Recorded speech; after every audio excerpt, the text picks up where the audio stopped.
Namaskar, welcome to Honest Astrologer, and today I'm going to answer the questions people have asked me on the YouTube comments which I had put up. Asked me questions about Moon. So, some were very personalized, so I would have to exclude them. Some were very irrelevant, so I had to exclude them. Some were too many questions together, so I won't be able to take them right now. But the third category of questions I'll take when I'll do a detailed interview around Moon. So the first question comes from Minal Sehgal. Sir, you did a webinar on Cancer, Scorpio, Pisces. Would it be possible for you to speak extensively on how Moon behaves in other 9 signs? Yes, I will talk about them, and yes, I will talk about them how to heal emotionally. Also, if you could shed some light on Kemdrum Yoga because it seems to have become another big scare tactic. Okay. So, Kemdrum Yoga is the yoga where there is no planet on the left or right house or sitting with Moon, so Moon is alone. So, I remember I was 9 when I read this yoga and I rushed to my father, Dad, I have this yoga. So, thankfully, my father pointed out I did not. Okay, but the description of the yoga was so scary it knocked me out. And I was 9. I didn't even know how to read a chart properly. The description is very scary. The reality is not that scary. You know, the description which I read, I don't know how today's books answer that, but the description which I read was this person will become a mad beggar. That's the gist of it. No, that does not happen. Okay, there's a lot that goes on to making the entire chart. And for the record, all of you worried about the beggar part, Bill Gates has this yoga, so please do not panic. Mentally, yes, there can be isolation, but it is not that dangerous. So, Kemdrum Yoga, Naam Bade Darshan Chote, do not worry so much. It is not good, but I think too much has been made out of it. So, Neha Patel asked, what are the various indicators of a weak moon and practical ways to make it stronger? Number one indicator of a weak moon is a wavering mind. Okay. You are never at ease. You are never at ease. Second thing, emotions are very strong. They can be weak, but I don't consider that a problem. Over emotionalism a bigger problem than non-emotionalism. Also, apathy again isn't considered normal, but over emotionalism is the indicator of biggest one. Then these people are unable to forgive and forget.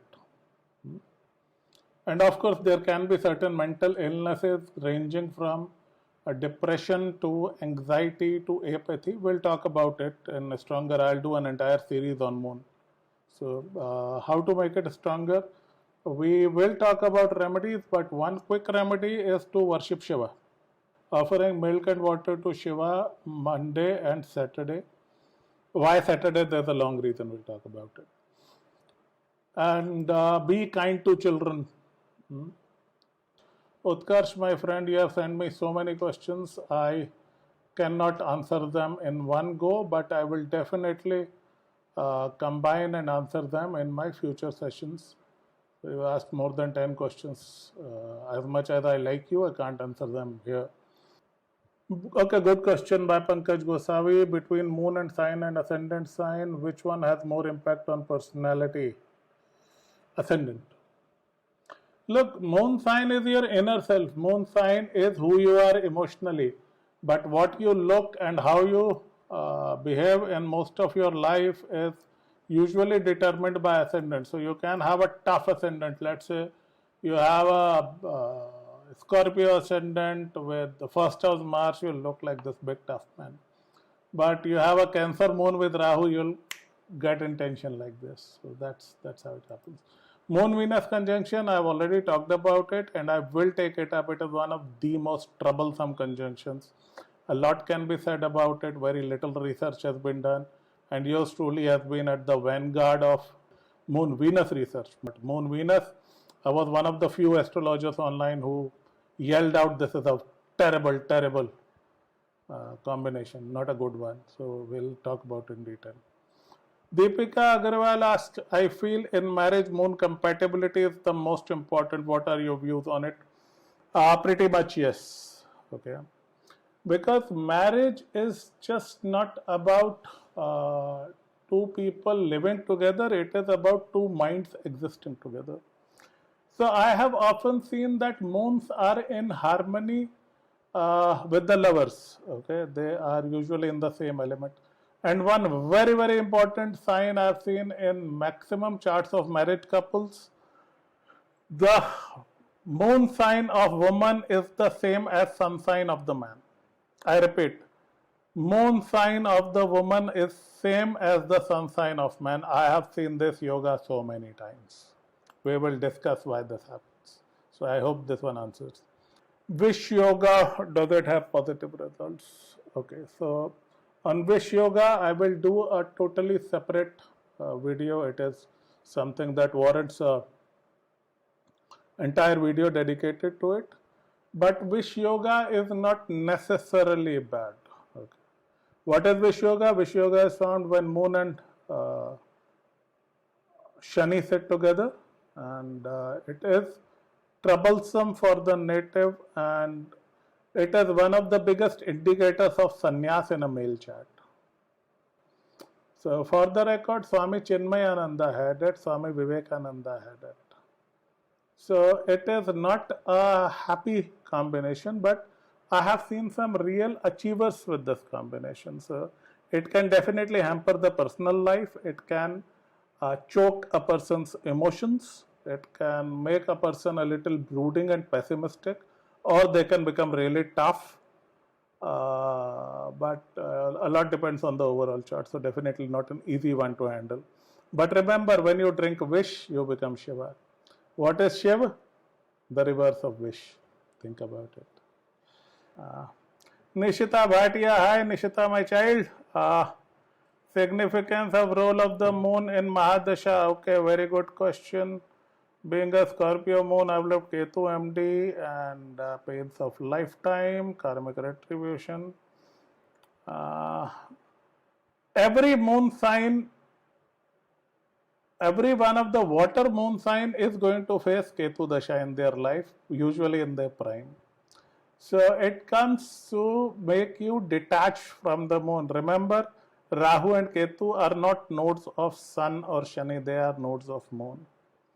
So Ketu is sort of the rehab for water moons. It calms down their emotions and they learn to get detached, particularly the unfortunate Cancer moon. They have to learn it differently. So we'll talk about it, long discussion. Positive and negatives of Moon-Mars conjunction in Pisces. So I wouldn't go to the level of Pisces, but Moon-Mars conjunction, there are other people who have asked questions about it. I like this conjunction. Okay, it shows that your mind and your muscle are in harmony. Your mind and action are in harmony. Moon is a very weak and scared planet. Moon doesn't like to be exposed to dangers. Okay. Moon usually needs a bodyguard, and there can be no better bodyguard than Mars. Okay, if anyone has seen that Mirzapur series, okay, season 1, this brutish goon Guddu Vaya, he loves his mother very much, and his mother takes him to a shopkeeper who had insulted her. So Guddu goes there, threatens to kill him, and he says, "Amri mammi ko chahiye full izzat," and the mother is like, "I'm very proud of the son and feeling very secure." That is how the moon behaves when it is sitting with Mars. So whenever you see moon and Mars together, that is Mars saying, "Amri mammi ko chahiye full izzat." So such people are very brave. Their moon is pretty powerful, and they are emotionally very secure, and they have the courage to act on their emotions. So let's say if they like somebody, they would have the courage to go and ask for a date. Okay, a moon Shani will not. A moon Rahu will get scared. Okay, I might get into trouble. Moon Mars will go and talk to them. If there is a business opportunity which they think they can handle, a Moon Mars is more likely to follow their heart. So I like that combination. I like that combination. Also depends which house it is and all, but overall moon feels very secure in the presence of Mars. Okay, Amrit Raula says, sir, please say something regarding exalted moon and debilitated moon. If two persons, one has exalted moon, another has debilitated moon, how will they react to situations? If someone has exalted planet, so second part is irrelevant. I'll talk about exalted moon, debilitated moon. Exaltation of moon is in Taurus, and I've already talked about it. It is supposed to be a very, very good moon. Taurus is the most fixed sign. Imagine moon like water, and Taurus is a strong ghada, mitti ka ghada, which is holding it. So the water is secure. It is not going to splash all around. The Scorpio moon is frozen. Scorpio moon come across as cold, calculating, but when they melt, you realize, boss, this is a totally different person. And they go from one extreme to the other extreme, whereas Taurus moon remains very calm and collected. Scorpio moon is about enmity, Taurus moon is about friendships. Taurus moon, if they don't like somebody, they simply don't exist for them. Scorpio moon will go and plot for revenge and vengeance and hurting other people and doing their own thing. So they will carry a lot of anger with them. Taurus moon is able to shrug off that anger and move on. Scorpio moon swallows that anger and it burns from the inside. So, but still, Scorpio moon has some redemptive features. The moon I do not like is a Cancer moon. So this comes from Diya. Diya asks, during and days leading up to Poornima and Amavasya, my mind feels very unstable, quarrels happen. What could one do to avoid stress? Think clearly. Similar experience of me, close family relations. What is one generic thing suggested to everyone to have peace of mind and satisfaction? Okay. So good observation. Yes, close to Poornima and Amawas, things go down, but Amawas is very calm. I'm doing a session tonight with Divya. I'll talk about Amawas and Poornima. But Poornima is the troubled this thing. So for every person, different moon and different realities and different remedies. But ultimate remedy is to pray to Shiva, offer milk and water to a Shivlingam, and do the moon mantra. And you can also keep moon yantra. That should help. And then I'll talk about other remedies. But these three will suit everybody. Neha Patel, your thoughts on transit of moon through natal moon and 8th house from moon these days are considered tough by some astrologers. I partially agree. Moon is the only transit that I'm worried about. Shani transit, Guru transits, I don't bother so much about. Even Rahu Ketu don't bother me so much. Moon transits bother me. Okay. So if moon is going through your 8th house from ascendant, that is when you are in trouble. Or 12th house from ascendant, then you are in trouble. So 8th from ascendant or 8th from sun, I have seen troubled periods. So I usually suggest people to calm down and do some Shiva Puja, particularly moon remedy, and pray to Shiva. So yes, there is a reason and I'll talk about it in details. Okay, I am great, always great. One of my old and loyal viewers. Why out of all planets, moon is the most hard to control and understand. Also, we think and thinking is moon. That means we are slaves of moon. Okay, so mind is the most difficult thing to control. The fastest thing in the universe scientifically is light, but on an understanding way, it's the mind. Okay. It takes a few minutes for the rays of sun to hit the earth, something around 8 minutes. Think about the sun and you are on the sun. Didn't take 1 second. Think about end of the universe, you are at the end of the universe. So that is how volatile it is. So yes, there is this chanchalta of moon, and moon is very manamauji. Moon is very self-governed. It's selfish and childlike. Very immature. Planet of immaturity is moon. Planet of maturity is Shani. Okay. So we are not slaves of moon. There is some karma that we have with the moon which we have to pay back. So that depends. You get a good moon or bad moon. But using our karma, and doing certain remedies, particularly psychological remedies, and I'll share a few in my upcoming series, we can definitely go out of it. Every planet will have its impact. Dhril karma, we can't do anything about it. Adhril karma, we can definitely mend that. How to manage our minds and emotions when Moon is placed in Gemini? Talk to somebody. Talk to somebody, read, watch something you like, keep yourself engaged, do 2-3 things together. Sounds funny, but try that. This was a question by Vidisha, good question.